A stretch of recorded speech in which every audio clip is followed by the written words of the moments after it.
It's Monday on Your View. Welcome to the show. I am Murayo Afolabi Brown. As always, I have the ladies with me.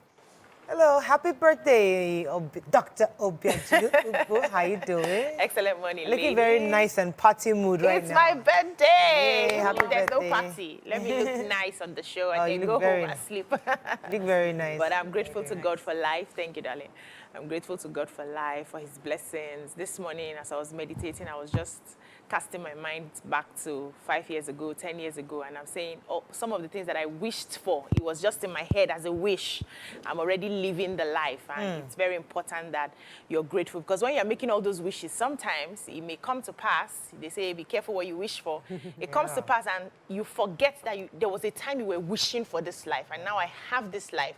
I need to remember to be thankful that it was a part of my prayer point at some point. Now I'm living the prayer point. I have to always be thankful. I'm grateful to God. My mom just called me this morning with blessings, prayer, vision as usual, and all that. I'm really, really grateful. And I saw my dad this weekend. Oh, yes, you said so that you're traveling. I haven't been to Asaba in like over 6 years. Did you cook for him? No, I didn't cook. You You were a guest. Yeah, I was a guest, but I was a guest that hosted him. But I didn't cook. That's nice. It was Good to have you on the show. Yeah, thank you. Hey, hello, how was Doha? You traveled for the week? Yeah, it was. How was your trip? It was beautiful. You know, I would talk about my trip tomorrow, but I'm talking about BC today. Oh, thank you. BC has crossed many career paths, and she's blazing a trail of, I'm not going to be held back by whatever society is saying, this is what you should do. I'm not going to conform. So we know BC. Maybe some people that are watching don't know BC the rapper, or BC that was singing, or you might know BC the actress, or BC the fashionista. My hair is from BC. I think almost everybody's hair here is from BC. But we bought clothes from BC. She's doing oils. She's doing granola. And the truth is, somebody is watching and thinking, it's not normal. But the point is, some people can do this. And if you have the hunger to do it, do it. BC has given you the perfect permission, precedence right here to do it. So continue to shine. You know, when you're talking, I just remember my mom was a very successful businesswoman. She sold salt. I didn't even know she did poultry until many years after. She told me she did poultry, she sold wine, she's done sugar, she's done flour, she's done, she loved me. And she was enjoying the business. So she didn't like the fact that I wasn't doing into business, but she was a full businesswoman. So that's why she loved me. everything. She would pray for me. She loved the fact that you're just doing so many things. So that's the kind of person you are. Well done. How are you doing, Mariam? Good. I'm doing fine. It's BC's birthday, and I think a lot of people see BC that Dr. has described, but I think I know BC, the other side of BC, the one that is not on social media, on TV. BC is a kind person. She's really sweet, and she's done some, there's some really kind things that she's done, she and her husband, and I'm just really happy for you today. Thank you. And you deserve all the blessings that you get. Yeah. Happy birthday, Sha. Thank you. You know the BC, Daboski BC. The Queen Bee herself. As I posted today, Queen Bee today, happy birthday. We love you. And I love your versatility. I do. It's inspiring to me. And I think I'm one of the most blessed ladies in Nigeria because I am so inspired by lots of women on the show. Their daily breakthroughs. You guys inspire me daily. And I feel the energy, and I'm happy that we don't put each other under pressure. Everybody's on their own lane, and you're doing it at your own pace, and that is fantastic. So well done. I'm happy for you. Enjoy your day. I hope a guy is taking you out tonight. I don't know. Because you cannot dress like this and not go somewhere. Please, somewhere something must happen. Let's go on a break. When we come back, we go through the papers. If we can find them, stay with us. We'll be right back.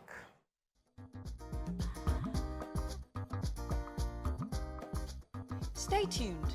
Your View will be right back. Thanks for staying with us. We're going to start with the nation. Post-poll crisis, are you under pressure to quit as PDP chair? How unbundling of railways power boosts the economy by experts? 3.4 billion naira debt, court blocks or your government's account in 4 banks. NPC fixes May 3rd for population census. NAFDAC alert on recalled eye drop. APC clears Uzodinma Sylvia Lion Adeyemi for primaries. and Why I Dropped My Ambition by Faleke. All right, which story are we starting with? I'll start with the PDP National Chairman, Dr. Iyorchia Ayu, who is under pressure to quit because, of course, the crisis that we're aware of that's hit their party. So yesterday, they said he was suspended by the executive committee of his native ward in Boko local government area of Benue State. Vote of no confidence was passed on him. The PDP Deputy National Chairman, Ambassador Taofeek Arapaja, also said that Ayu should resign so that he can pave the way for rebuilding the party ahead of the 2027 elections. As we also know, Wiki has constantly spoken in the same vein. And then, so at the local level, at the meeting, he was asked, he was suspended, and some of the things that he was alleged to be involved in is, they say, anti-party activities. He says he that led PDP to lose at his ward and local government, along with his allies who also didn't vote at the governorship elections. The ward ESCO also accused him of failing to pay his annual dues as demanded by the PDP constitution. And of course, we know that he had just recently suspended the former governors of Ekiti State, Ayo Fayose, and Katsina State, Ibrahim Shetima, for also anti-party activities. So that's where he is. I guess this thing is turn by turn, as they say. Yeah, so the federal government has confirmed that this year's National Population and Housing Census will begin May 3rd to May 5th.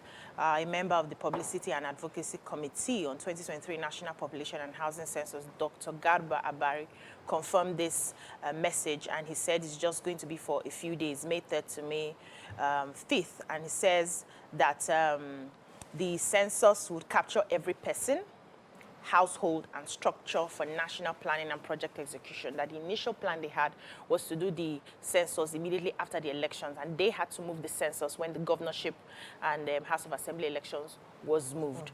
But now that they are ready, in terms of readiness, they said they are very ready. In terms of preparedness, they are ready to embark on the exercise. They had to take quite a number of time to train and retrain and get people aware, though the awareness is not on a massive scale, but very soon we're going to be hearing more of just getting Nigerians to be census aware. Yeah, so I also took that story, and the reason I took it is because it explained to us the importance of census.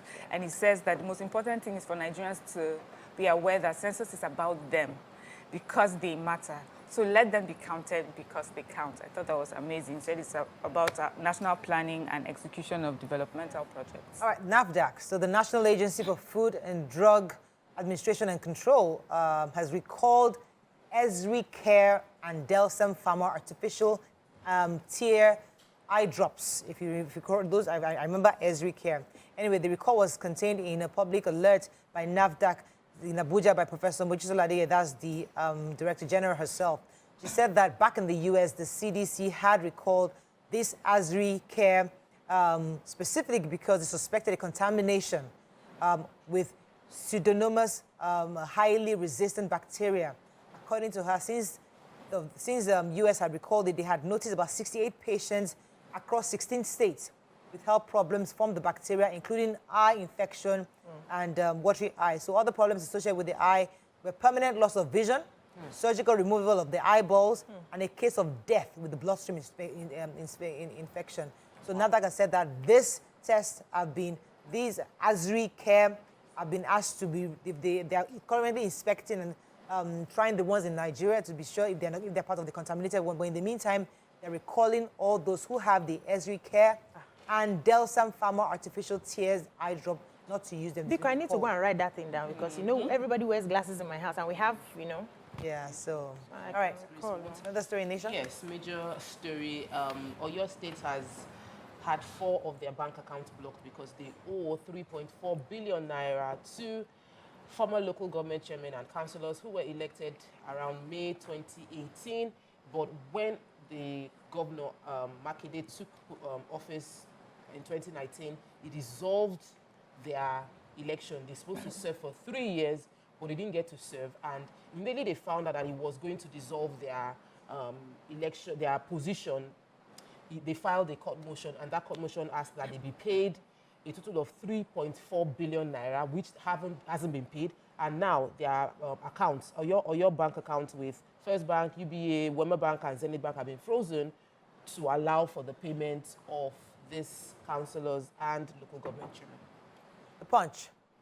INEC votes 3 billion naira to fight electoral cases. LASMA arrests fake official making 35,000 naira daily. Airfares soar as foreign airlines hike exchange rate. Ramadan, ex-governors donate 240 truck of foodstuff, groups to feed 2,000 daily. UK to sanction 10 Nigerians, envoy chides Fanikayode. PDP vows probe as Benue ward suspends IU. And political rascals, FNVR knocks out Nwanyan who demands Ohanese's clarification. All right, story are we taking there? The LASMA official that was, a fake LASMA official that was just arrested. So the Lagos State Traffic Management Authority confirmed the arrest of a fake traffic officer, Bamidele Omotutu, for extorting unsuspecting members of the public, including traffic offenders in the state.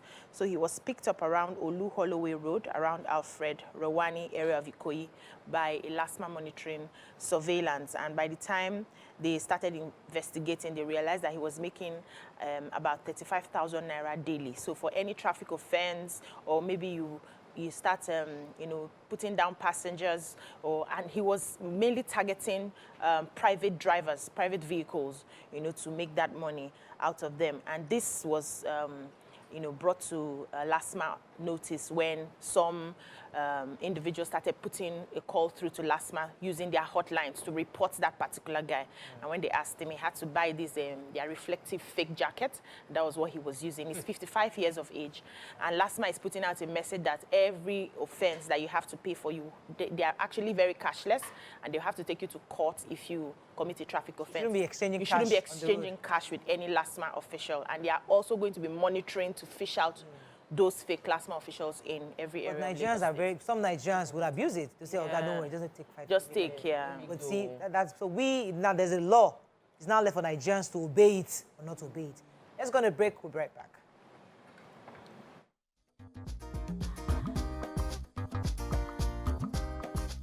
Stay tuned. Your View will be right back.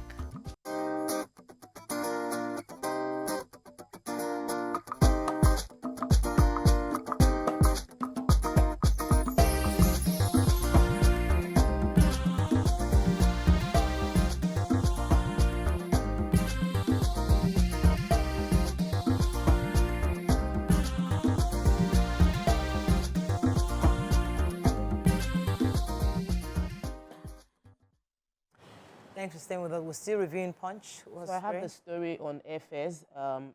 Apparently, a lot of Nigeria ranks #1 in the country that has the most trapped funds belonging to airlines. And because of that, airlines have now reviewed the cost of the exchange rate for tickets. Usually it was 462 naira per dollar, but now it has gone to 551 naira per dollar.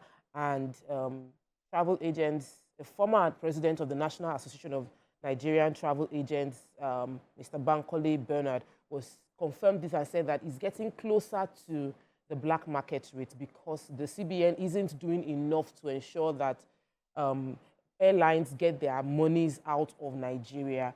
A promo being run by Virgin Atlantic was 800,000 naira. Based on this change, it now costs 1.1 million naira just because of the increase in the fares. And the conversation is that IATA is giving few weeks for airlines that have their funds trapped in Nigeria to be released. The total amount as of January 2023 is $743 million. $743 million.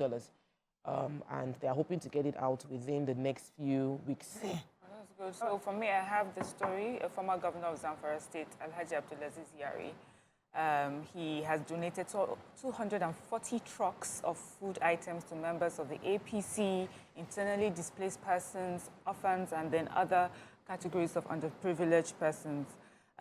He says that he understands that this is something that they do annually, and was aimed at cushioning hardship amongst people, especially during the Ramadan fast. He says out of the 240 trucks of food items, 140 will be distributed to the 14 local government area of the state, 10 trucks per local government, 32 trucks for the IDPs, 12 trucks for orphans, 10 trucks for groups and associations, and 46 trucks for Islamic scholars and other underprivileged people.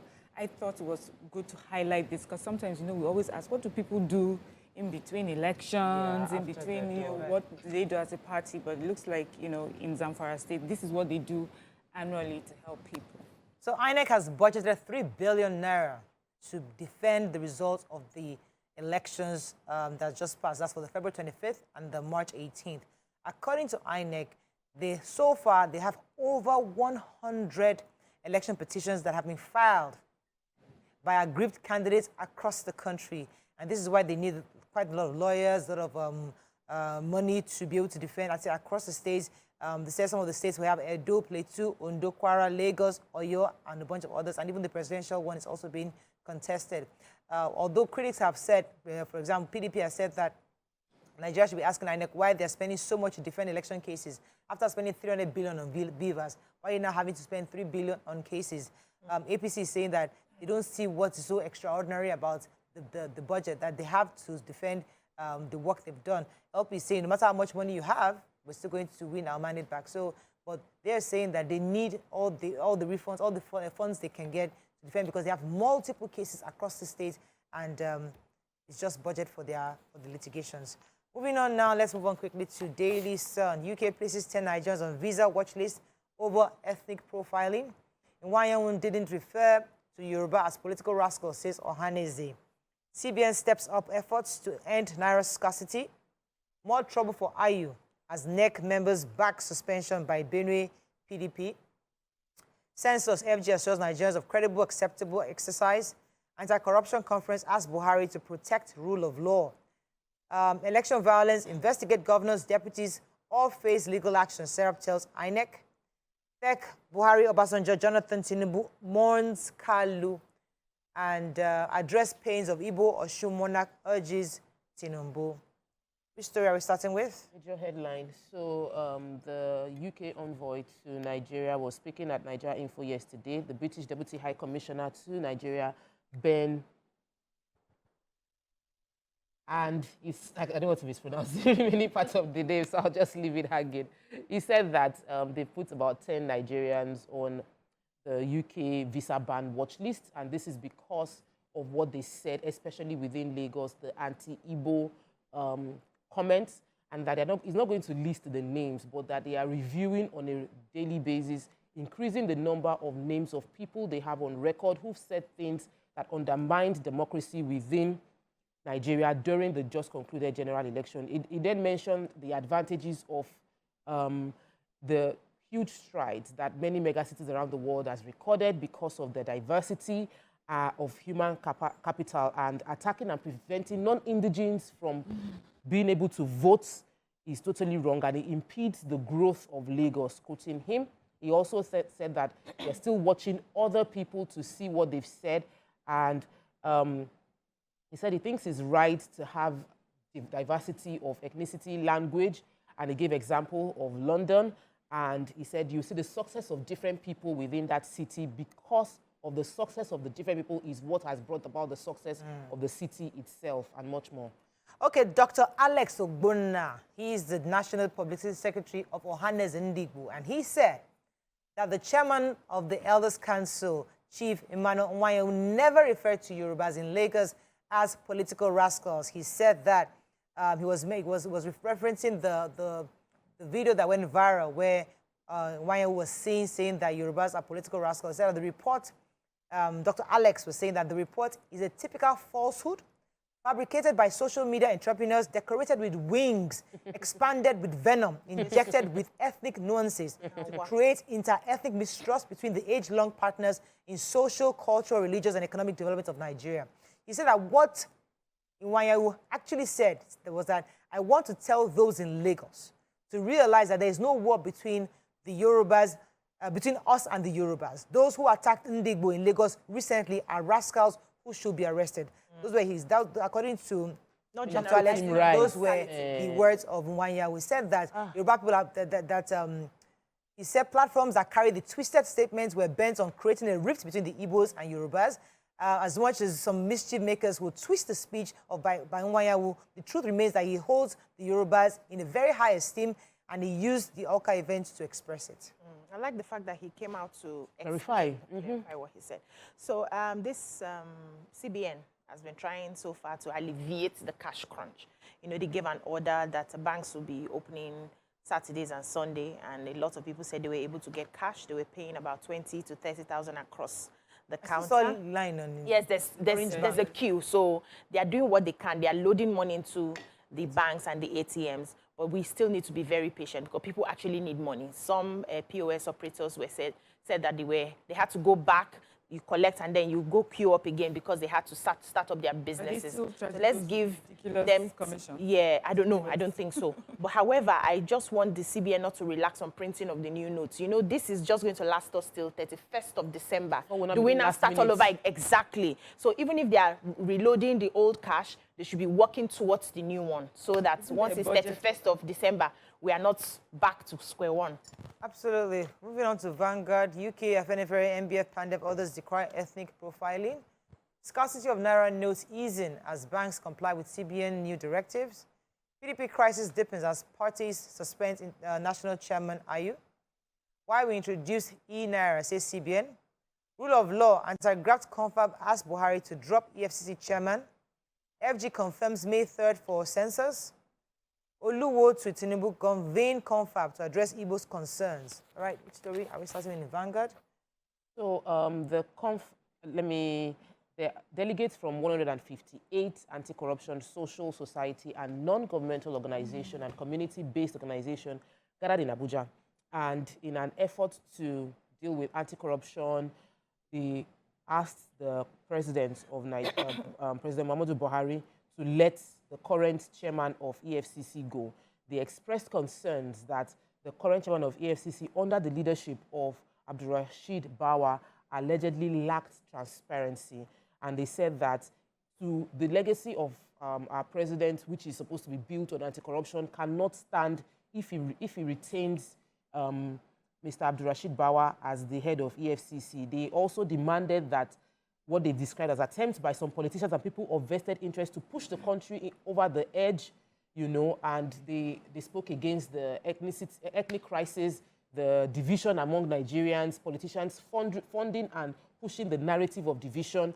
That also should be dealt with. But they said the main part of their statement was Nigerians cannot continue, Bawa cannot continue to preside over the important law enforcement agency like EFCC, and because he has to answer some cases himself, and the president shouldn't let his presence taint the legacy over the past 7 years, almost 8 years. All right. The Oluwo of Iwo, Oba Akombi, has said that the president-elect Asiwaju Bola Ahmed Tinubu must convene a special conference to address the Igbo people's grievances towards achieving a united Nigeria. According to him, he says that the Igbo leaders, all the current utterances from some Igbo leaders shows that the pain of the Igbo concerning the civil war is still fresh, and that the president-elect, let me quote him specifically, he said, "I know the president-elect, Asiwaju Bola Ahmed Tinubu, to be a smart leader.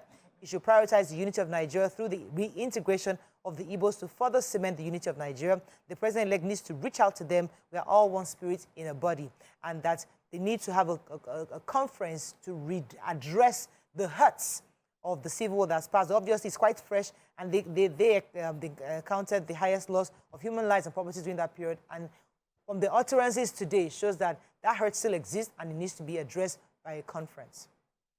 Any others? Moving on to the Nigerian Tribune, I think, and we're done. Afenifere tackles the 1 year war. We've talked about that. Protect your legacy. Let Bawa go. National Anti-Corruption Conference tells Buhari. 6 lawmakers jostle for 10th Assembly seat as Northwest aspirants swell push for Senate presidency. 2023 census May starts in May. Gombe retains top position as easiest state for business. Oh, really? I'm relocating. Oh, your speaker loses mom. Dia dies at 78. Buhari, OBJ, Jonathan, Tinubu, others mourn. And PDP Benue ward suspends Ayu. Okay. Everybody took... The Presidential Enabling Business Yeah. Environment Council has released the second edition of the Subnational Ease of Doing Business Report for 2023, which places Gombe again ahead of the 36 states of the Federation. It says Gombe is the jewel of the savannah, and they recorded a weighted score of 7.15 to emerge as the state's friendliest environment for business. Then we have Jigawa as second, and followed by Sokoto third. And as I was reading it, I was like, are you sure I ain't relocating some of my businesses? Our makeup artist, the young Gombe. girl, she just said that she went to Gombe and it was such a beautiful Oh, place. God. And she enjoyed serving there. We need to She go was to actually some of these scared, northern but she parts of the loved it. country. So, I mean, I think Gombe, that could be actually correct. Amazing. I'd love to go to Gombe. That is all we can take on Front Page Review. When we come back, start with the hot topic of the day. Stay with us. We'll be right back.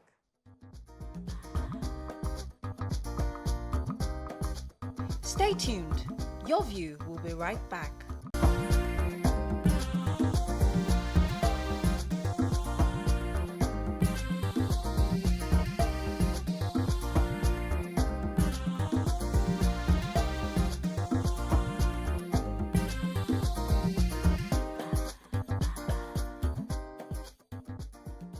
Thanks for staying with us.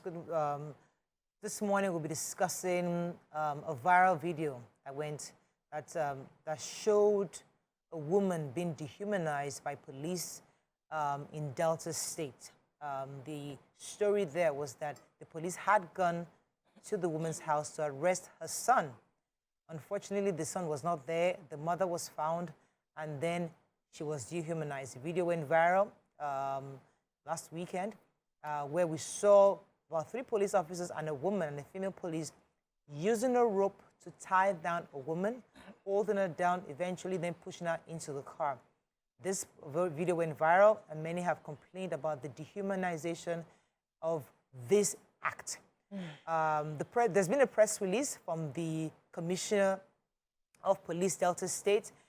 He condemns the act. Let me read their words specifically. The command is aware of the video recording that's gone viral about a woman being dehumanized. After a careful examination of the video clip, it is clear and obvious that the policeman acted in an unprofessional manner and unbecoming of police officers. The command condemns their act in totality, as no citizen deserves to be treated in such a manner either by the police or anybody. Their act is not only inexcusable, but unpardonable and will not be tolerated by the command. Therein, police officers serving at Agbaro Division have been identified, summoned, and detained by the command headquarters. This is by the CP Ari Mohammed yesterday.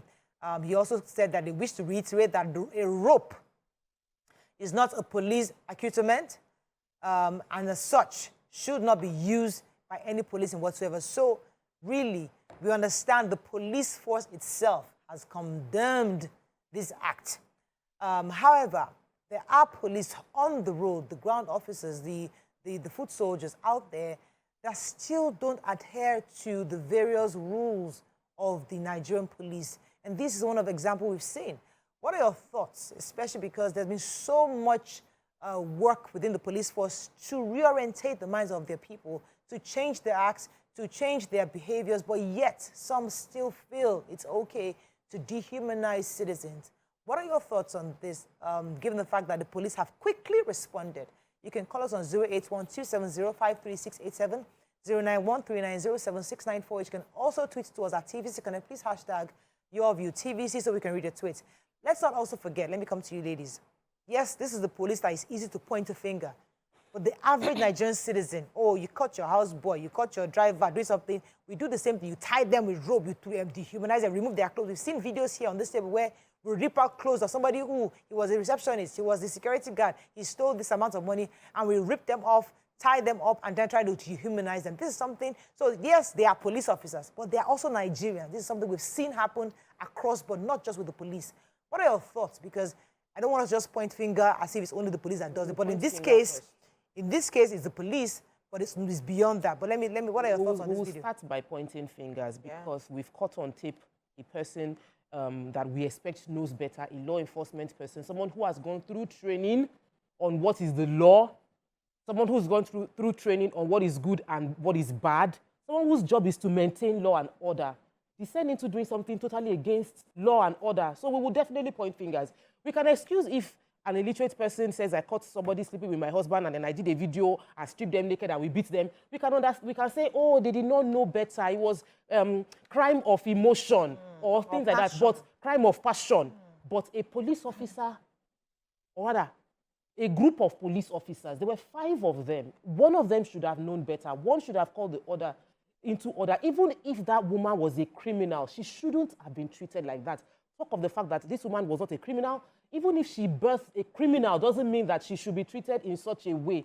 Stripped naked, tied with a rope, left on the floor, as in the way it was major manhandling that shouldn't have taken place to a criminal and then now being meted out to a citizen who just happened to be the mother of someone that is suspected of crime. Okay.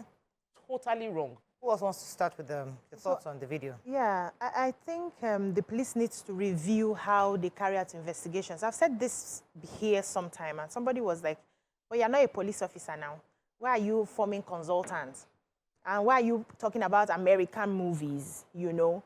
But we can't keep doing something the same way over and over and expect a different result. It's going to end up this way. So if peradventure you have a suspect in mind and you go to invite the person for questioning and the person is not available, you shouldn't be picking family members. You shouldn't arrest any family members. You go and come back. You keep going back till you find this person.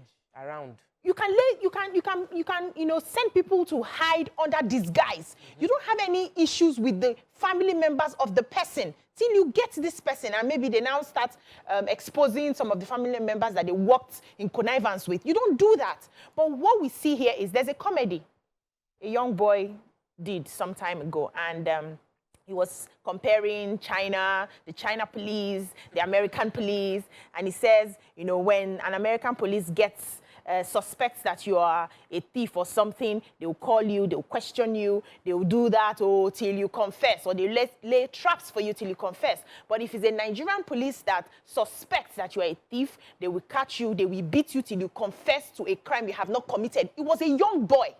And that's because of some of the things he has seen in society.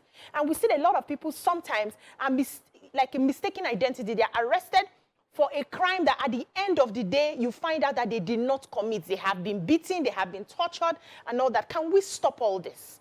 I know that the police will say that they train their people, but we are not seeing the effects of the training, especially on those people that they send, the officers that go on the streets. We don't see the effects of the training. So the training is not for just the high-class people who would speak English and come and defend and quick to write letter to say, we condemn, we condemn. Can we stop condemning and actually act on what is happening? Can we change the mindsets of the people on the streets? Because I understand that they have a lot of issues. We'll come to the mindset in a minute. Let me get it, because I want us to dig into that a bit. But let me come to your thoughts on the video.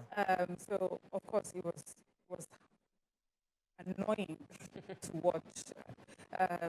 But I don't want to dwell on, everything they've said so far, because I'll be repeating the same thing. But I would say that the positive is, like, I'm happy that the police made a statement.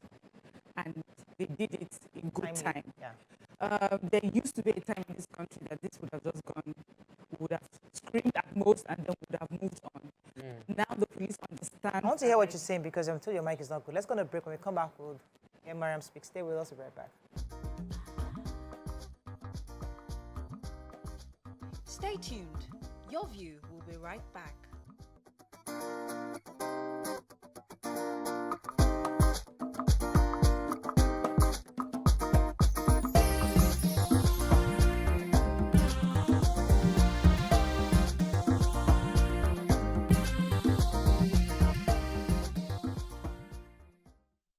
Thanks for staying with us. Yes, Mariam, tell us your thoughts. Yes, I was saying that just like, the other ladies have spoken, I condemn in totality what the police did. But just to also move from the condemnation is that, okay, I would say the positive is that the police immediately responded to that video. There used to be a time that this would have meant nothing. We would have just moved on, and more people would just be abused and brutalized every day. But now the police understand that Nigerians are calling them, to be accountable for their actions. So what I'm expecting now after this letter is to see a proper, what's the word now? Like, no, like the prosecution of these officers. I know that many times we like to think it's a Nigerian thing, but of course we've seen the American police, we see the way that they treat black Americans and black people in America, killing them, kneeling on their necks and things like that. So police brutality, it seems like there's something about having power, having access to guns and having that sort of power over people that sort of messes up with, you know, maybe your head or something. And for us in Nigeria, it's a combination of that and I would say illiteracy. Constantly we talk about the lack of training that we have, that our officers have in the police force. And unless we take that seriously, let police officers understand how to speak to people, ask people questions, how to investigate without getting into the, without hurting people and brutalizing people. They have to understand that there are creative and intelligent ways of arresting people or getting people to, you know. So let me take you up on that, Mariam. Okay, I'm listening. Cut me off, I think that one of the problems we have, and I've always said this before, is us, the middle class. I think we're one of Nigeria's biggest problems. Let me tell you why. We have the exposure, we've seen the movies, we've traveled abroad, we've seen, and we expect the Nigerian policeman to treat you like the American policeman will treat you. How do you remove Nigerian from a Nigerian society? They live in this country.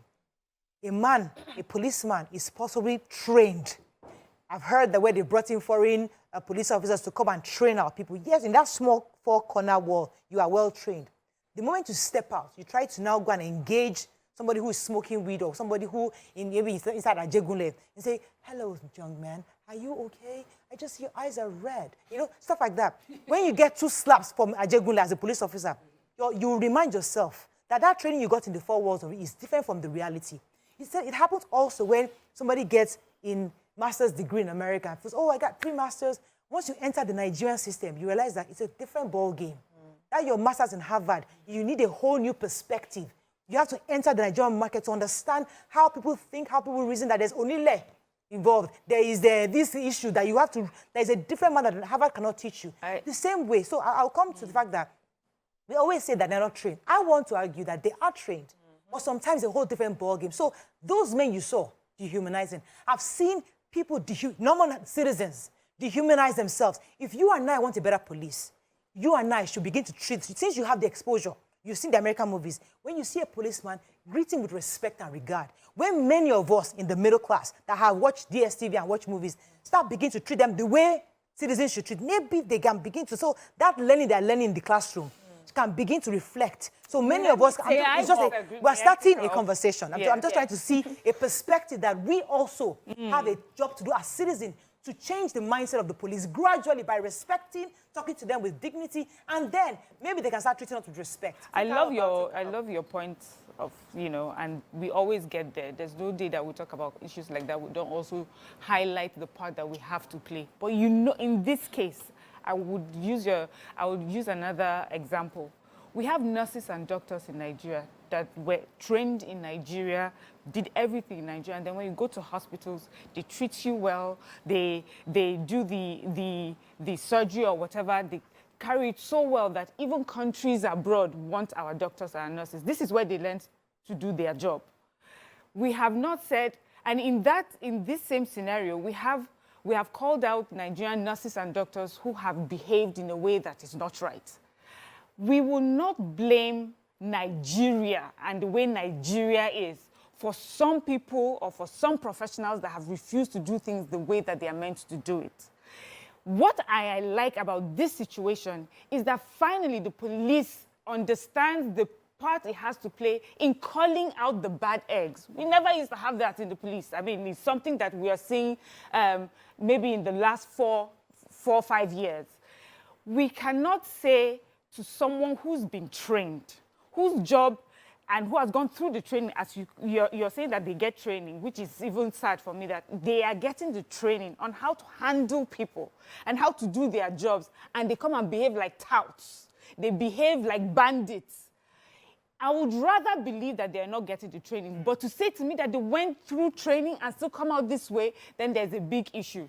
To also say that... Okay, for a second. Yeah. So I can't categorically, I'm not their trainer. I'm just saying that I'm putting it But everybody hypothetically should saying train. that I assume Well, after yes. all the NSAS, But- there have been several trainings of the Yes, police. there- That's an everybody assumption. has- But let me- Good, but this is something that we have talked about, the training of police. This is our reality. We say it all the time. How can you say that you have trained someone, then when we talk to them one-on-one, when we communicate with them, when we are in, and we see some of the things that does why not a show. Harvard graduate cannot work in certain places in Nigeria. It's the same thing. It's a reality. So let me tell you how I see what you have said.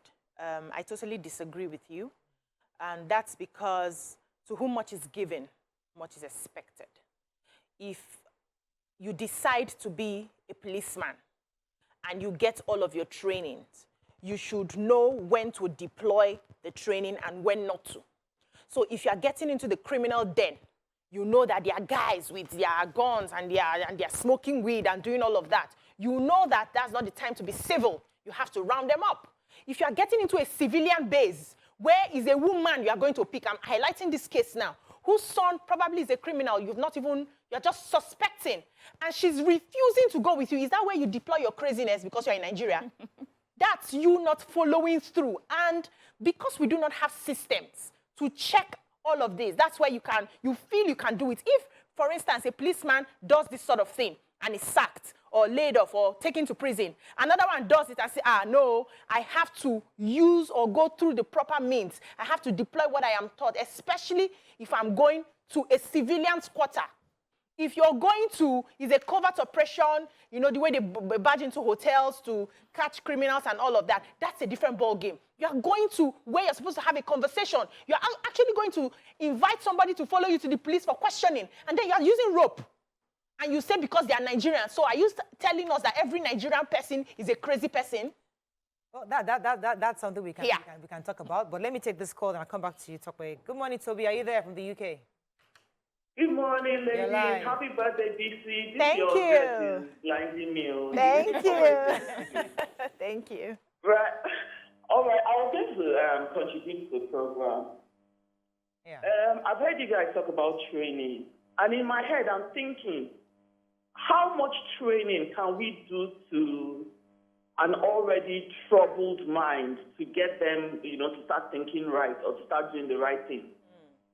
And what I mean is, we all grew up from families. We all grew up in the society. We were raised in a certain way. A man that has been raised in a particular way, a man whose mind is already disturbed from childhood, he starts to look for a job. He gets a job in a police establishment. He goes through training for a month, 2 months, even if it's a year. Do you think that 1 year training can change the mindset, can change that upbringing? Do you understand what I'm trying to say? This thing, how do we take out the brain that was already formed in a particular way and begin to put new things into them in 6 months? Oh, Toby lost that. So, Toby, I'll come to you, Tokwe. I think I like what Toby was saying is that who we are as a people is difficult. The American police that we love, he grew up in a loving society. You think so? Not necessarily, but I'm just saying that the system he's born in has given him enough to respect the next person. So what is Yeah, we hardly do. Black Americans? Let me come to you. Exactly. So the thing is, we make our habits make us. We make the society makes us. Absolutely. So the people create the system creates the people. It goes in and out. But there are people that are custodians of the system. And the police are in that category of custodians of the system. Yes, sir. Our leaders are custodians of the system. The bottom-up approach, when you're trying to do a change management in any system, you look at who are the stakeholders. Police is a stakeholder. The churches, the political leaders, traditional rulers, these are all stakeholders. These are people that help to shape the system. And it is wrong because scientifically it's been proven that the brain can change. I can be brought up in a terrible environment and I go through training and I change and my brain waves change in such a powerful way. Yes. Our brain is not formed and is static. At all. Many people don't know. You can be dumb all your life till you are 40, and at 40 you say, I am smart, and then you start learning, and you go to the process, and at 50 you are super brilliant because you have decided to. Our brain can. Yes. So when we say the society has put us in this space, we are just giving ourselves excuses to continue in our bad habits. Thank you, Tokwe. And we're continuing it, and everybody's saying, that's the way we were brought up. This is the way we've always done it. All of us are The mad. leaders and stakeholders should say, this is a better society. Some people, I came back from Qatar, Murayo, I did not see police officers, but you will see cameras everywhere. Well, I came into the airport, they just took a picture, as I was leaving, just took a picture.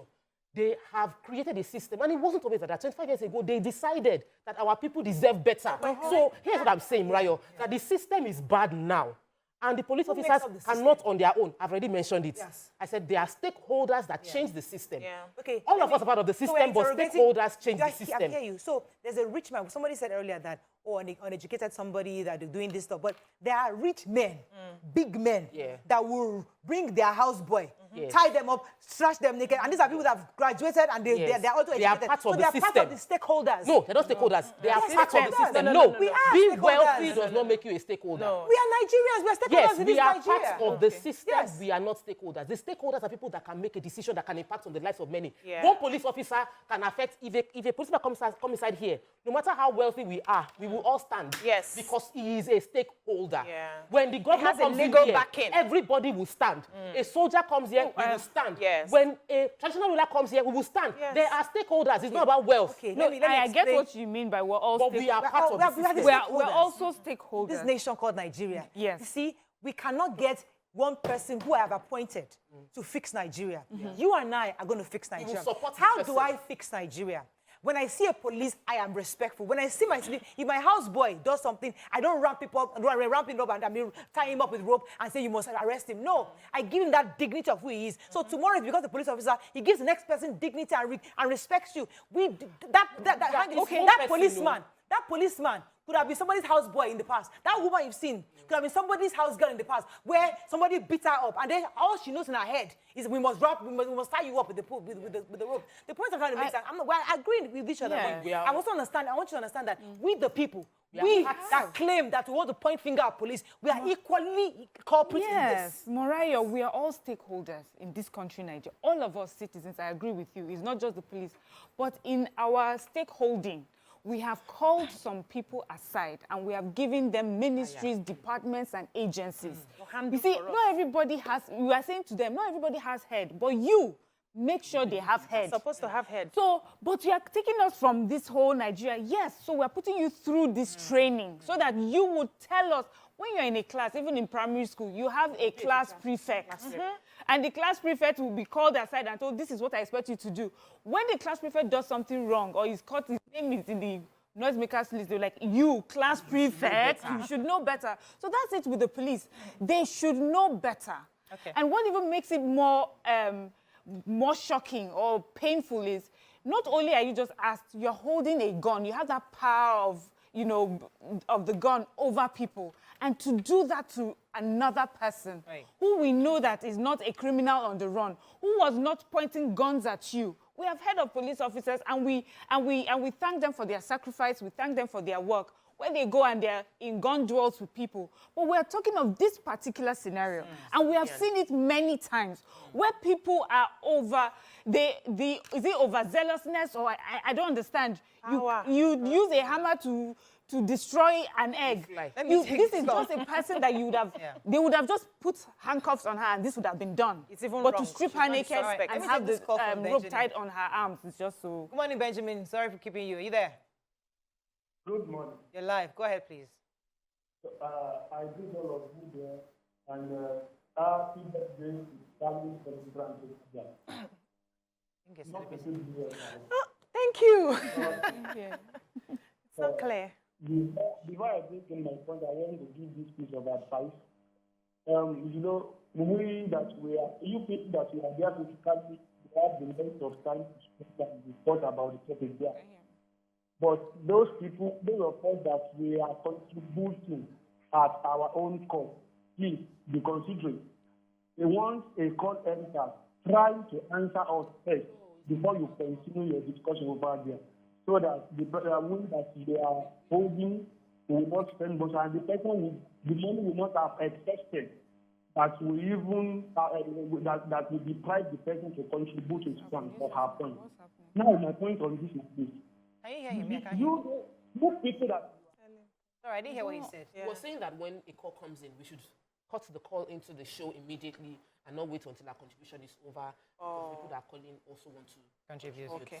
Okay. So, you know, they say... Good feedback to the ladies. Yeah. Okay, Thank you. They say, you know... I think I have to go on a break. Okay. When I come back, I'll take your point. Stay with us. We'll be right back. All right. Stay tuned. Your View will be right back.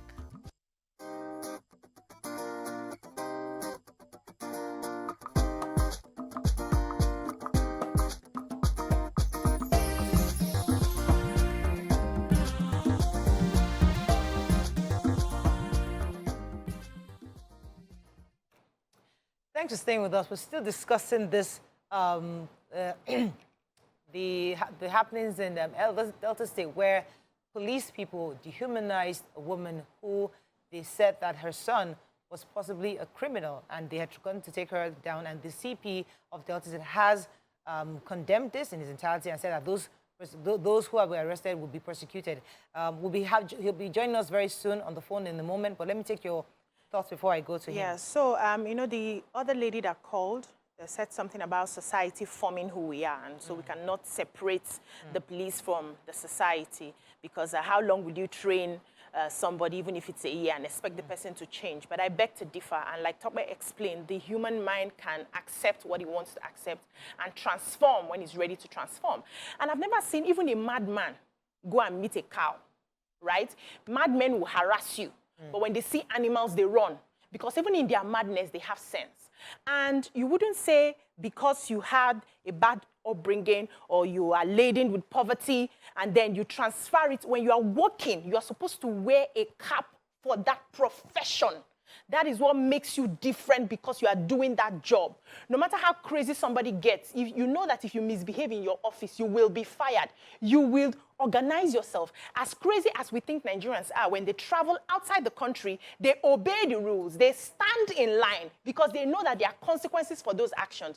So the police needs to understand that I have to go by the training that I have, or there are consequences for my actions if I do not. And that's why we are gatekeepers. There are stakeholders in the country, but there are people that are more stakeholders than others. And they are in that category, like Tokwe rightly explained. And so we must hold them to higher standards than the ordinary human being. So the thing is, we're telling Nigerians to treat other people better and all of that. And when you commit a crime, we call you out, even on this table, for overbeating your house help. And, you know, but this is for the police, who are supposed to hold to higher standards. They must show forth, no matter how annoyed you are on that particular day. So, once you wear your uniform, you should know that I'm wearing this cap and I have to be this person. I'm a life coach, right? And sometimes I have to deal with a client and maybe somebody has annoyed me somewhere. I take my time and wear that life coaching cap because I have a client who is paying me and I behave like a life coach. When I finish, I go back and quarrel with the person I want to quarrel. We must learn to separate our emotions from the jobs that we do. You know what I find quite interesting about us? Because, just like you said, it's a Nigerian would enter the Nigerian airport, see a custom officer, and offer to bribe the person because they want to go through. That's a Nigerian, not the customer. They will offer, well, God, just take 2,000 naira. That same Nigerian just came back from UK, went to maybe an office, and will stay in line for 2 hours just to be spoken to. We know, we as a people, we know what to do. It's like many of us don't respect our systems. And what I'm trying to say is that the percentage of Nigerians that have exposure is higher than the 300,000 or 400,000 Nigerian police that we have. We have a duty as Nigerians who have this, oh, I just went to the UK. Those of you, come back, treat each other with respect and regard.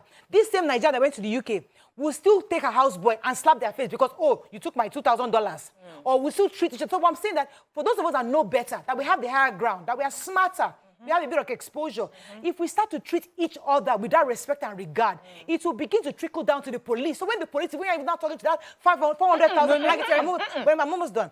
When we begin to see policemen, that 400,000 on the road, and we're treating them with respect, gradually, when they have to go and meet somebody, arrest. They arrest with respect because they're beginning to realize they can talk to human beings. I'm saying that I'm agreeing with you that they were wrong. Yeah. But we the people, let us not forget that we have responsibility to change the mentality of the Nigerian police. This is not a case for we the people. Let's separate it. When we the people misbehave, they call we the people and they arrest we the people. Yeah. This is police now. Let's highlight. I'm not disputing that. I agree. Let's not mix up the conversation.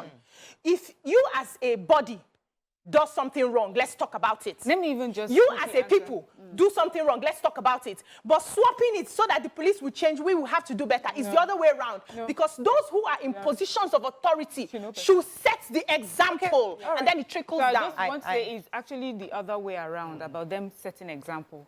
So using your same example, you say that Nigerians, when they go abroad, they respect the system. Why do they respect the system? Because the system respects itself. But here, Nigerian that system was the product of who they were.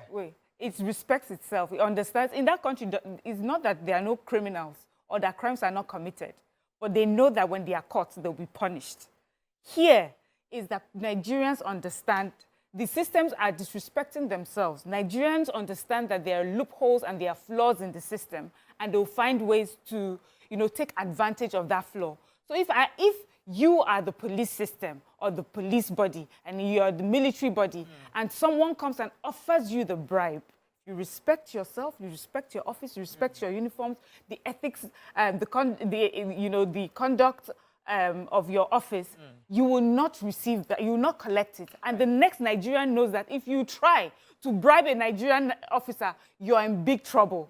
So they have to set the example for how they want to be approached and treated, and Nigerians would quickly adjust. That's how it should work. Okay, all right, let's take your point. But let me take this call. Elijah's been holding for a while. Good morning, Elijah. Good morning, Mariah. You're live. Go ahead, please. Yeah, this is first time caller. Welcome to the show. Regarding Nigerian policemen, some of them are professional in their job, but I think I still need to encourage them in the sense that maybe probably when they are on their training, you should allow them to watch American films well, and they should know how to handle people, because most of them, even the good they talk, when they come to arrest you, you'll be asking yourself, is this Nigerian police? But it's not that all of them are bad. There are some that are bad, and there are some that are good. But I know one day we are definitely going to get it right. I believe so. And this, your show, is really helping to shaping so many things as far as Nigeria is concerned. Honestly, if people are watching this program, I believe if the policemen who are watching it, it will help educate them more. Right. You guys are really doing wonderfully. Thank you, Elijah. Thank you, Elijah. So I was going to bring another angle where a police officer is trying to carry out a civil arrest, like being very polite, and the person you're trying to arrest strips naked. What do you do? Let me pause you for a second. The PPR is on the phone. That's important. I'll come back to you on that point. He's on Zoom. So DSP Bright Edafe, that's the Police Public Relations Officer of Delta State Command. Welcome to the show, sir. Thank you for having me. Oh, good to have you. So give us an update on this arrest that happened, the dehumanization of this young woman. What happened exactly? Okay, I've been following the program, and I want to quickly correct an impression before I proceed. It's as alleged that they went to arrest the son of the woman is not true. One Mr. Tango James actually reported a case of assault and malicious damage against the woman. That was why the police went there to effect that arrest. Unfortunately, the policemen exhibited what the command even till now cannot explain it. What they were thinking is something that we cannot explain, because it is unreasonable for policemen to behave that way. Rope is not part of police accoutrement, and as such should not even be used in whatever guise. Secondly, the woman was naked. I was made to understand that she was tying a wrapper that was put off her body during the altercation. But at that point, I believe they ought to have looked for a way to cover the woman, and if they must restrain her, then they have to use handcuffs. So going that far in the name of trying to effect that arrest is so wrong. so bad, so painful. The command is sad as we speak. The CP is sad, and that is why they are currently in detention, and they will be tried summarily on oath. And when I say on oath, it goes two ways. It is either dismissal or reduction in rank. I want to assure that woman and members of the public that these policemen will not go unpunished. CP, let me ask you, these men that arrested this woman, were they trained or not trained? Have they been trained? Should they know better? If they were not trained, we will not be having the right to detain them and want to try them on the road. They have been trained and retrained. Even in the command level, we organize training and retraining for policemen where we draw out four personnel from each division on 2 weeks basis. So if we have not done our own part, then we will not have the right to punish them. It is because we have done our part and they know that they have not done the right thing. The Commissioner of Police, Delta State, always have this monthly briefing with officers and men, where he speaks with men, the officers, tell them to go back to their division and cascade the message downward. So we have been doing that, apart from the training at the college and the police training station level, we have always been training and retraining them. There are times I myself, when I have the opportunity to talk to them, I let them know that we should be civil when we are dealing with members of the public. And I give them reasons. We are from different homes, different background. We also have civilians among us. Like in my family, currently I'm the only serving policeman. So other members of my family, they are civilian. I will not be happy if they are treated the way that woman was treated. Okay. I like how you're sounding.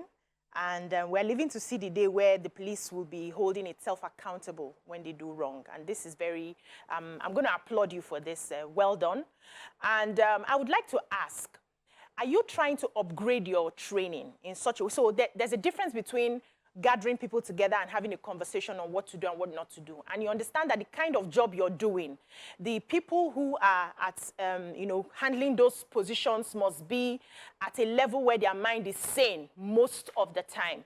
So are you considering in that training where you could have therapists come one-on-one to talk to these police officers? Their job is enormous, and with all the pressures of Nigeria, sometimes they would flip.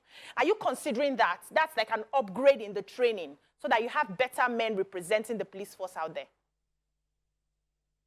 We are not just considering that, we are already on that. Okay. Just 2 weeks before election, we have delegates from Police Trust Fund that came to the command to lecture officers and men on emotional intelligence. It's very, very important. So we are not starting it now. It's something that we have been doing, and that is why the policemen have been summoned, detained, and their trial will commence today. Because we have been doing this thing. Exercise of discretion is key when we are carrying out our police duties. It is expected that those policemen, about 3 of them are inspectors of police. To be an inspector of police, it is expected that they have put up about 15 years in service, the least. So they ought to have known what is right and what is wrong. So to your question, it's not something we are starting now. It's something that we have since started in synergy with other human rights organizations. All right. Let me ask this question. I mentioned it just before you came on about the fact that if an arrest was about to take place and the person you're about to arrest strips naked, we've seen that happen a few times. Law enforcement officials stop a traffic, someone that was contravening traffic rules, and the person just removes his clothes. And what would be the next step that the law enforcement person should have carried out if they see that the person they are trying to arrest is naked? Removing the clothes is not, if someone that is about to be arrested removes his or her clothes, that is not the problem of the police. However, the mode of arrest is key. I think why we are having this conversation now is down to how this woman was molested. Using a rope to tie her like a common criminal. Even criminals have rights. So if her clothes out of her body, if the camera that was recording captured the policeman trying to cover the woman's nakedness, I believe you will be applauding the police for their actions by now. Yeah. So what the police are supposed to do in cases like that, if you have reasons to believe that this person is insane, you can discretionarily leave that person, contact the right authority to come and take over custody of that person. But if the person is doing that willfully, knowing that that person is sound, you can still do all you can to arrest lawfully, not using rope or any accoutrement that is not given to the police person effecting that arrest by the police organization itself is wrong. What the policeman did there is not something that we can even try to defend. Fantastic. It's clearly and obviously wrong. It's sad. Sippy, let me go on a quick break. We like the way you're sounding this morning. Let's go on a break. When we come back, we continue our conversation with you. Stay with us. We'll be right back. Thank you. Stay tuned. Your View will be right back.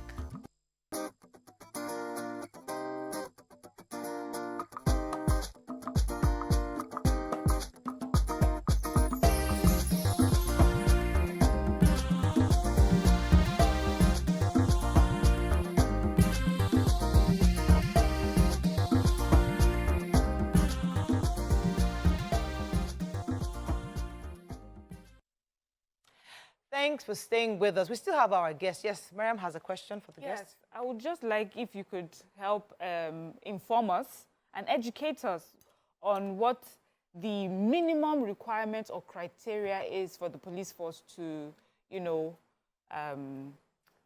for a police officer to join the police force. Like academically, I understand, do they have to have gone through university or is it secondary school? And the quality of people, like personally, their personality, how do you vet, you know, those kind of people or the people that apply to join the police force?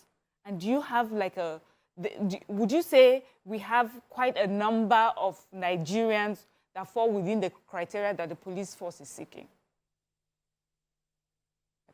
Okay, the minimum requirement to join the police force at the recruit level is senior school living certificate, that is SSC.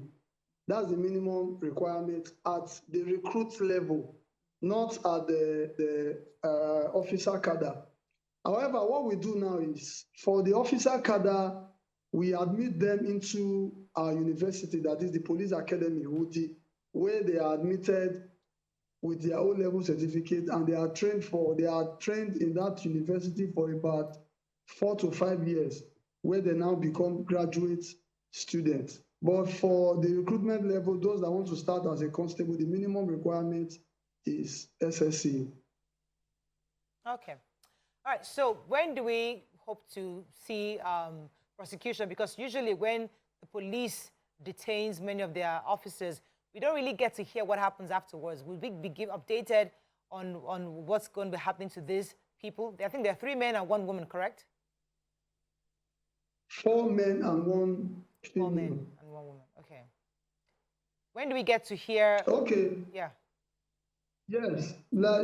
Just before this program, I got a call from the CP, and the CP gave a very firm directive that the evidence is already overwhelming, so there is nothing to investigate. The evidence is clear and obvious. Wow. So they will be tried summarily. I mean, I believe today is Monday. Before the end of this week, the trial should be concluded. And like I stated in my press release, the outcome of the Odilon trial will be made public. Fantastic. Yeah, Thank you so a much. different breed. Yeah, so this is DSP Bright Edafe. He's the PRO officer for Delta State Command. Thank you very much. Thank you. For joining us this morning. And what have we done for the woman? The woman that was brutalized. What has the police force done for the woman that was brutalized? Any form of compensation, or at least sitting down with her and talking to her? What has the police done anyway?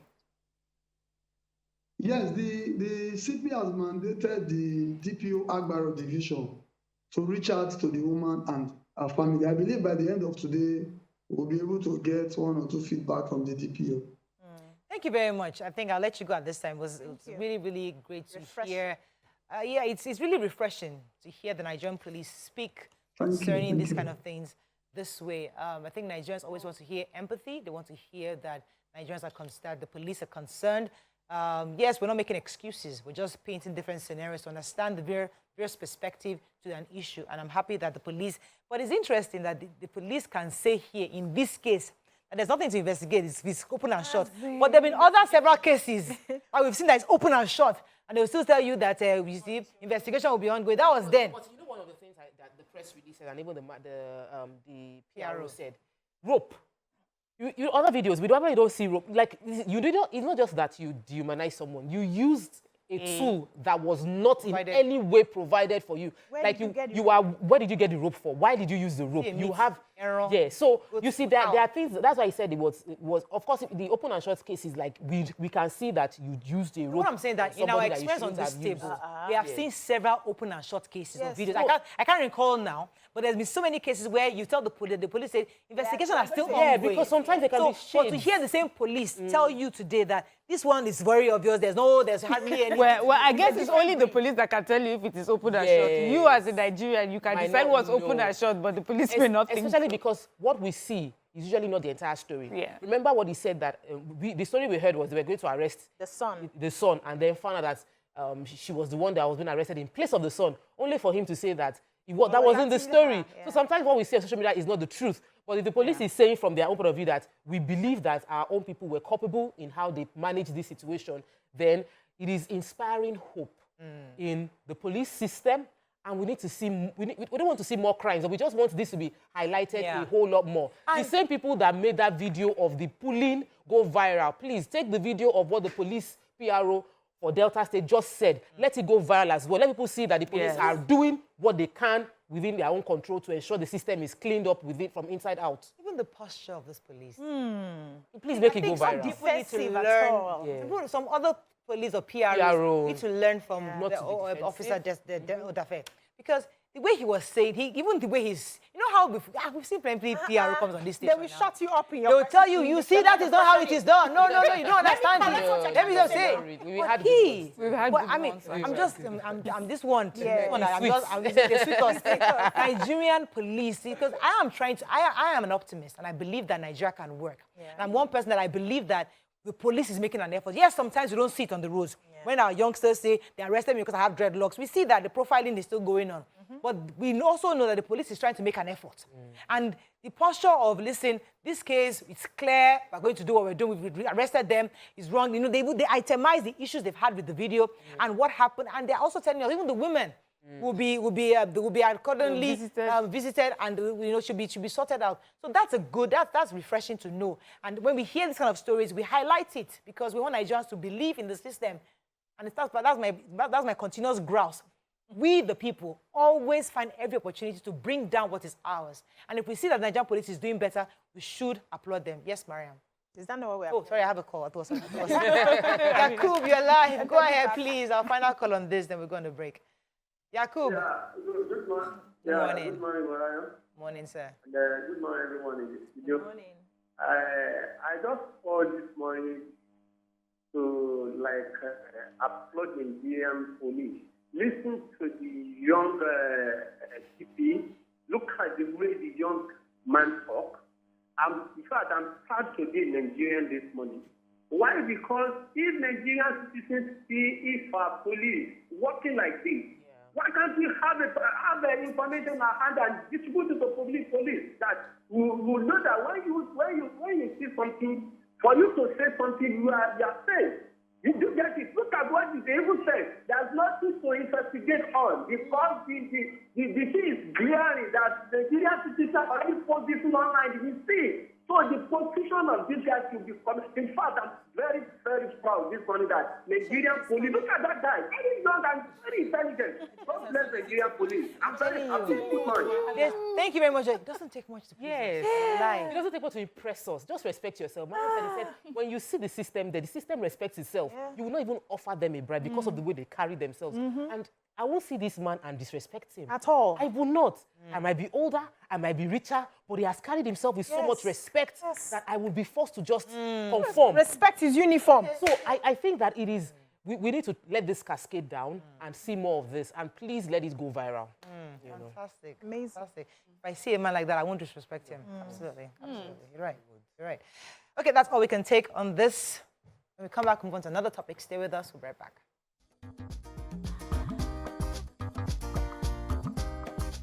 Stay tuned. Your View will be right back.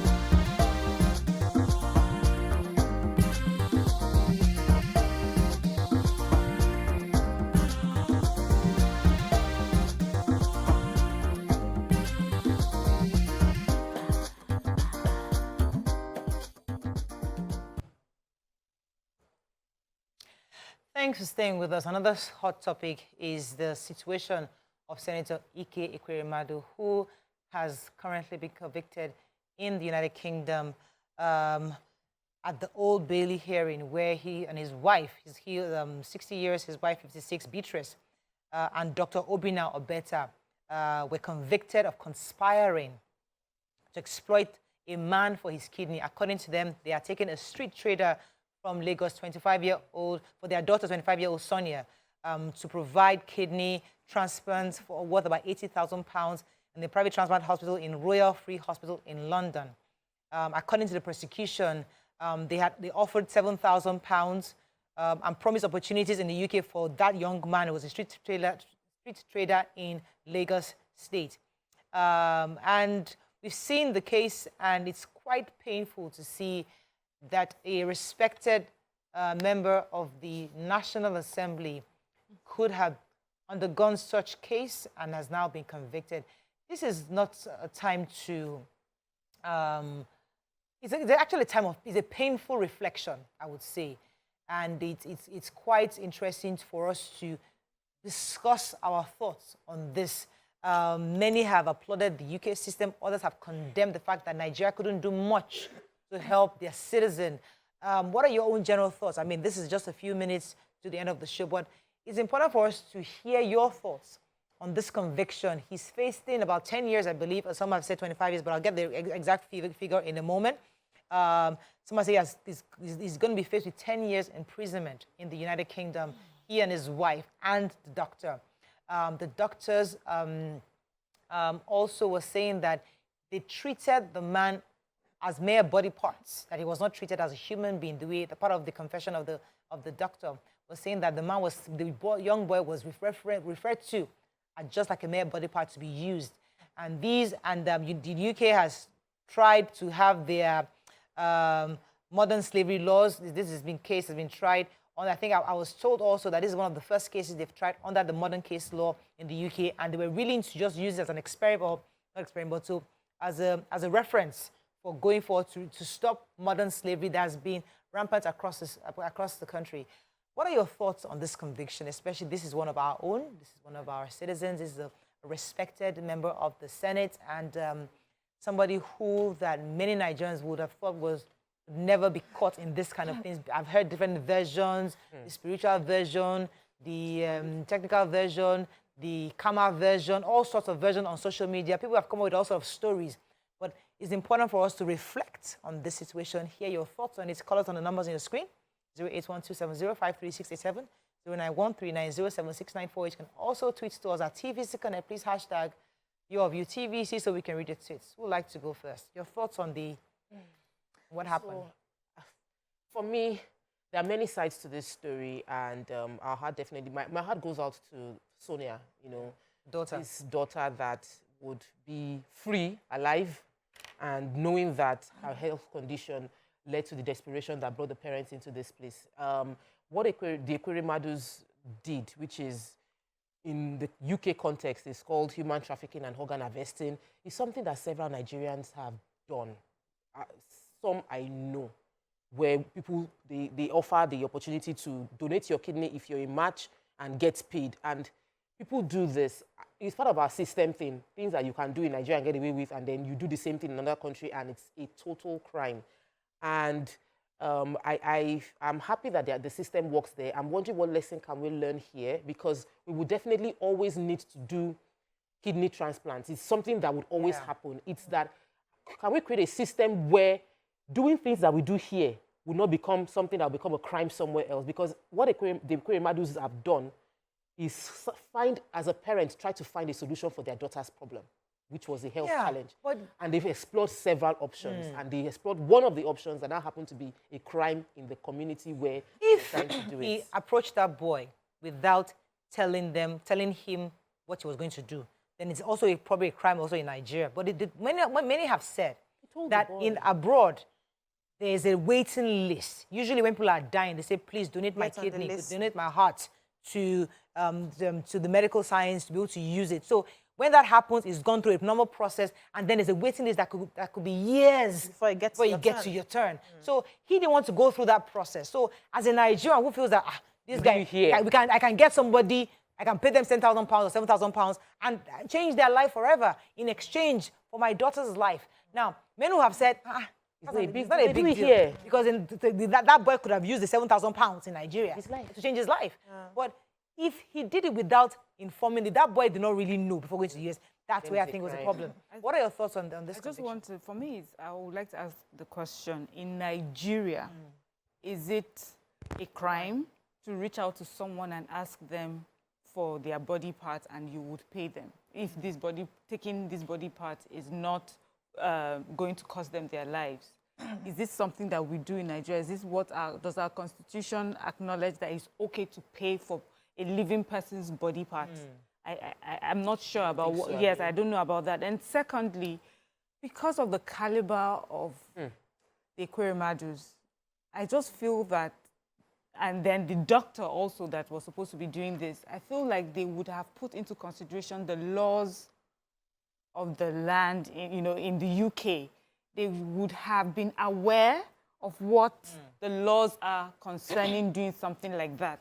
And if they were not, there's a possibility, you just think you do, you just assume something. So there's a possibility. So it's one thing, were they aware that this was a crime in the UK? Secondly, if they were aware, did they try to, shortchange, and go around the system?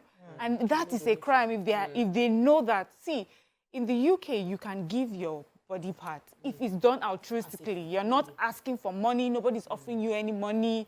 You just say, I would give, whether you're a family member or not, I'm willing to do this. But if it involves giving money, then that is where they have a problem. So if the Ekweremadus were aware, that means they were aware they were committing a crime. So the Modern Slavery Act of 2015 in the UK, Chapter 30 of the MSA, criminalizes a range of offenses. Let me tell you the one that led to this. It says in Section 1, slavery, servitude, and forced or compulsory labor are criminalized, while Section 2 focuses specifically on human trafficking.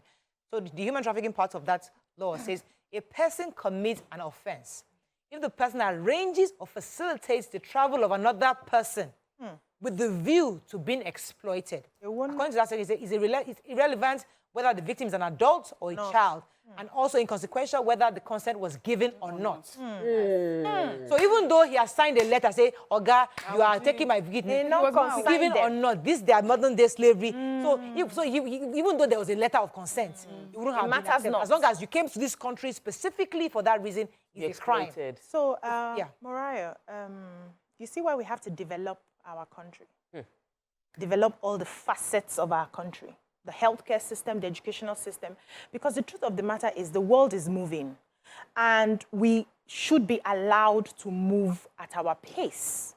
What is crime in another man's country may not be crime yet in your country. And then you go with your own culture and your ways to another man's country, you can get into trouble. This is what is just showing us right now. So we must, if you have to do something in another man's country, you must learn their ways so that you do it right without getting into trouble. If he had done this thing here, there are hospitals here that he could use. There are doctors here that could work for him. The way you talk to somebody, oh yeah, I need this help, let's test it, let's do it, and it's not a crime in our constitution here, he wouldn't have been in this problem. But because we have a system where the things from the outside is sweeting us, is sweet sauce more than the things we have within. So everybody focuses their attention. I want the best medical care. I want the best education. I want the best this. And we can't get it here. We get it outside the country. The leaders who are supposed to be putting laws in place, making sure that they develop their own place so that we can keep our resources within. We'll move it outside. And then it hooks them. During the time of COVID-19, we saw how many big people died because they could not access medical care here. Their own records were not here. They didn't have the equipment to access whatever they needed here, and they lost their lives. So a lesson for me now is Nigeria, wake up and develop your place. We will grow at our pace. We understand ourselves. We know how we use sisters, family members, extended family to help one another. We are still exactly. We're still a community here. We will grow, and we may not even grow. We may not even grow to where they are. We may grow differently, and it's okay, but we must begin to look inwards. Let me take Tunde from Magodo. Good morning, Tunde. Are you there? Hello, good morning. Yes. yeah. You're live. Go ahead, please. Okay, good morning, Morayo. Morning. It's just a very sad case for Ike Ekweremadu. You know, I pity the daughter. But I think it's the law of the karma. Because this man has been in the Senate for 20 years. He has been the Deputy Senate President for 4 years, Chief of Staff for Imo State for some years before he became a senator. And he can't build a well-equipped hospital in his state or even in his village. And the way I had someone saying that everybody has been doing it, that maybe it's just his own. One day is for the chief. Sorry, every day is for the chief, one day is for the owner. But there's still about. Well, Pastor Paul Okoye, I think, he's not a pastor, doctor. He's been on our show. Is it Peter Okoye? I think that he has a hospital in Imo State that probably could have actually done this kind of surgery. But let me talk about. Ask us that. Is this something don't we see anything wrong in offering people money for their body parts? Doesn't it open are we not afraid of what this may lead or some of the things that it can cause if you know that all I have to do is offer somebody money and then I can get their body parts? For me, I feel the stance of the UK is the best way. Yeah. I don't want, this is Nigeria, we have widespread poverty. And I'm afraid that vulnerable people will be taken advantage of if this is something we think is okay to do. Or if I give him £7,000, it will do a lot for the family. Do I want my 18-year-old, 21-year-old to sell his kidney because I want him to get £7,000, £10,000 to take care of the family? But those are the country where people sell their children. I know, I'm saying, yes, I understand. I understand. But I'm saying that as a decent society and constitutionally, is this no, we are. Is this something we want to make law? Is this something we want to accept? I think it's something we should frown upon. It's a valid question. However, going by the pace that we are in, where we are as a nation, we've talked about surrogacy, for example. Yeah.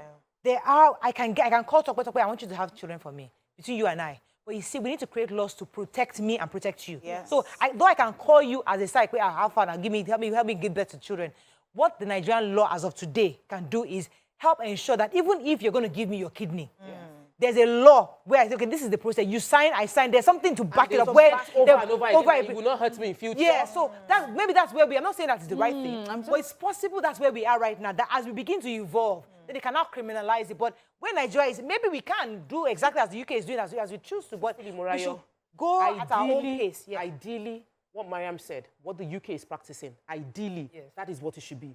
No human being should, out of hunger for food, have an option to sell their kidney because they want to eat or they want to feed their family. And some people are doing that. I know someone who did, like 15 years ago, sold kidney, they used the money to buy trailer, buy some food. I'm like wondering, we didn't know, we just know he traveled to India and came back and there was a scar on his body. So people are doing this and that shouldn't be an option. The government, the leaders should create a system which sadly, Ekweremadu was in a position where laws could have been made to ensure that this thing becomes easy for people to access. People should say, I want to donate freely. So, but if that doesn't happen, and our system is already giving people money, while people are selling their daughters, they will look for the youngest daughter to say, okay, you can go and be awaiting marriage so that they will be taking care of our family needs.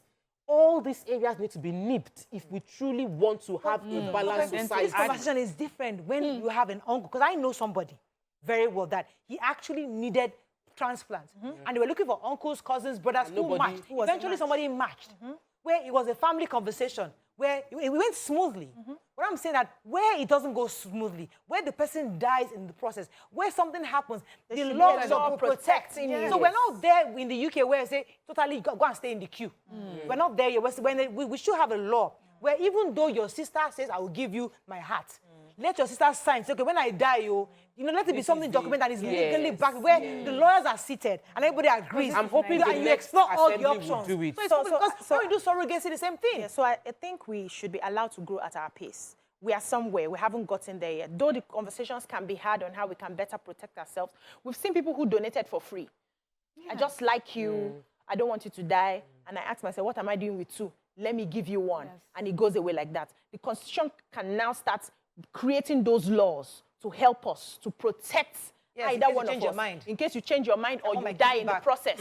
You know the way when you want to commit suicide and you're not successful, your body belongs to the state, right? Our body should belong to the state. If you want to sell any part of your body, you should be prosecuted, except you go through it the right way. That should be what, you know, eventually we will start. No, it's a conversation we should start having to protect a lot more people. Because people now, I've heard young boys now selling body parts because they want to make money. Thank God you and I are not on that sick bed. And thank God we've never been that sick. I have known people who have been deadly sick. Yeah. That's why loved our ones, hearts went out to the point where they have nothing. And they have a cousin who is willing to say, uncle, I will give you my kidney. Because this uncle is one I've been feeding the whole family. Which is acceptable. That is acceptable. That I'm willing to do this for my uncle. Yes. But if we start to legalize buying of body parts, the kind of ones that Nigerians will be dealing with, no, we do it, but we're doing it illegally. But if we legalize it, it will be horrible. I'm afraid of the widespread buying and selling that will be going on, of a young person who will make a moment's decision and in 5 years regret that decision that they have made. So let me just say this. There's another thing that why there's a reason for a list is because when people die, people donate organs. In Nigeria, when people die, they don't want to open the body. So maybe we create a system that rewards people for when you die, donate your organ. Or we say anybody that dies and the organ is in good condition, the organ belongs to the state. The state can harvest it. You can sign it before you die. Ordinary in Lagos State, they're begging people to come and bring blood. Nigerians are not coming to bring blood. Yes. They're not even so we're not used to it. Yeah. So we're not there yet. So abroad, if something happens to you, we know you get blood. But we're not there yet. We're not having those conversations. Every day we're discussing cheating husband, cheating wife. Discussing this sort of thing. That is all we can take on this Monday morning show. Have a great day. We'll see you tomorrow. Bye for now.